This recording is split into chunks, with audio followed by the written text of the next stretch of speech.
Leon screamed, don't be too harsh, Roswitha.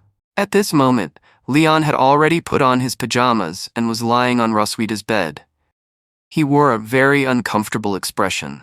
He furrowed his brows, then opened one eye to look up. He felt like his body was being tortured. The person doing the torturing was none other than Roswitha. Roswitha changed into a tight-fitting outfit that showed off her slim and pretty figure. She wore black suspender socks that added to her bold look. The top 2 buttons of her shirt were undone, showing the tight clothing underneath and the shape of her chest, which moved slightly as she did. She wore round red-framed glasses that gave her a smart but playful look. In one hand, she held a leather whip and gently played with its tip using the other hand. She stood by the bed and lowered her head, saying to Leon with a serious expression, "You should call me Miss Melke, you know?" Leon not only showed no interest in Roswitha's role-playing, but also had some disdain for her acting skills. He was not sure why she treated him in this way. Roswitha dressed like this seemed very strange to him. He crossed his hands on his chest, looked at her with a contemptuous expression, and evaluated her. "Call you Miss Melke? You're really good at acting." Dragon, that's impolite. Before Leon could finish his sentence, Roswitha suddenly snapped at him. His words had clearly upset her. Without hesitation, she swung her whip and gave him a firm strike. It was her way of punishing him for saying something she didn't like. "Ah!" Leon shouted very loudly.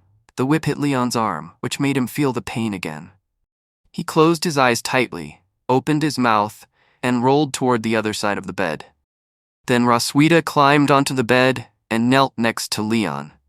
She placed the whip under his chin, making him lift his head to look at her.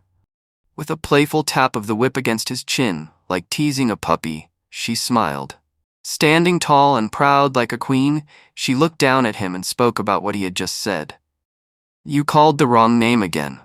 It seems that you haven't fully understood your current situation, Leon." Leon looked uneasy. He didn't dare to speak freely for now. If he argued again, she might whip him once more. He had no choice but to keep his head up and meet Roswitha's gaze, which made him feel even more awkward. She hadn't used her full strength with the whip, but what confused him most was why she was acting this way toward him. He silently thought in his heart, "This whip doesn't hurt much on the body, but it feels so awkward." Leon remembered that tonight he had imitated what Roswitha did when she was a child. This joke made her very angry. At this moment, it seemed that Roswitha was also using a similar method to make him feel ashamed. He seemed to understand her intention. "I understand. She wants to make me feel ashamed through this role-playing game." Rasa was acting like a strict teacher, while Leon played the role of a student who made mistakes and didn't listen. In his imagination, she wore a tight uniform and pushed up her glasses with one hand. She gave him a soft smile and slowly leaned down to look at him. Her chest moved slightly with each motion. The way she treated him felt just like a teacher punishing a misbehaving student. "If I want to finish tonight's game as soon as possible, I must fully cooperate with Roswitha." Seeing that Leon didn't speak again, Roswitha got out of bed. She thought he was reflecting on his behavior. She lightly tapped her palm with the whip while looking at him with serious eyes and asking, "Do you know where you went wrong?" At that moment, Leon pushed himself up on the bed with both hands and slowly sat up. Wanting to finish this awkward roleplay quickly, he gritted his teeth and went along with it. Thinking about the words he had to say made him feel shy, and his face slowly turned red. He looked away, not wanting Roswitha to see, and whispered, "I'm sorry, Miss Melke. I will definitely study hard in the future, listen to you, and not make mistakes again." Upon hearing Leon's answer, Roswitha smiled with satisfaction. She took off her glasses and looked at Leon, telling him the next step of her plan. "All right, are you ready to submit your homework?" At this moment, Leon was stunned. He was not sure what Roswitha meant by what she said. He stared at her blankly and blinked his eyes, asking her in a puzzled tone, "Homework? What is that?" Regarding Leon's reaction, Roswitha's face showed an unhappy expression. She felt displeased that Leon didn't realize what she meant. She raised an eyebrow and said in a serious tone, "Don't you even know what homework is? Do you still dare to say that you want to study hard?" Leon really didn't know what Roswitha meant by homework. He felt a bit embarrassed about her unclear demands. He asked her to explain it to him. "Could you please say it again, Miss Melchieve? I will listen carefully." Upon hearing Leon's sincere question, Roswitha did not refuse. She commended his studious attitude. She placed her glasses and whip on the cabinet and said to him, "Okay, after all, I'm also very reasonable." Then Roswitha sat on Leon's waist, her long, half-shapely thighs brushing slowly and teasingly against him. She looked down at Leon lying beneath her and gently placed her hand on his chest, as if inviting him closer. With a playful smile, she grew more excited, ready for what was coming next. Then she revealed the specific details of the homework to Leon. "Today's homework is to make my dragon mark light up." When Leon heard Roswitha's words, he was surprised. He hadn't expected that the homework she gave him would be something like this. Roswitha leaned down and pressed her body close against Leon's. She gently ran her fingers around his bare chest, teasing him softly.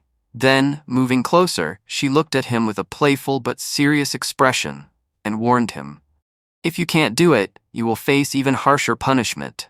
Leon looked nervously at Roswitha, but he didn't feel scared. He gathered his courage and accepted the challenge of this homework. Who said I couldn't do it?"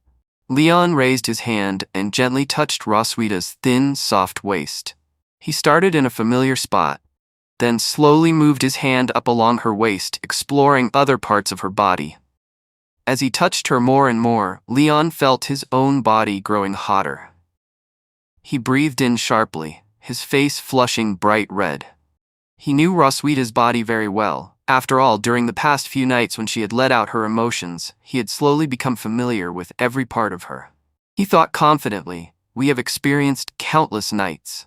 I know exactly where the sensitive point of the Shagon is." It seemed Leon had touched a very sensitive spot on Roswitha's body. Suddenly, her whole body trembled. She lifted her head and stretched her neck, closing her eyes tightly while blushing deeply. She tried hard to hold back her voice and not cry out. Roswitha felt a warm, pleasant sensation spreading through her. She wanted to push it away, but also wanted it more than anything. The feeling was so strong she almost felt like fainting. She opened one eye and parted her lips slightly to catch her breath, then praised Leon's skill. "Ah, Leon, you've mastered the essentials so quickly." Roswitha couldn't hold back the comfortable feeling any longer. She looked up, her face flushed, and let out a soft, happy sigh. At that moment, she was enjoying Leon's touch like a soothing massage, a big smile spreading across her face. Then she gently took Leon's head and pressed it against her twin peaks, wanting to make the feeling even stronger. Her head started to feel dizzy, but she didn't want him to stop. She was lost in the moment, completely caught up in the pleasure, and couldn't pull away.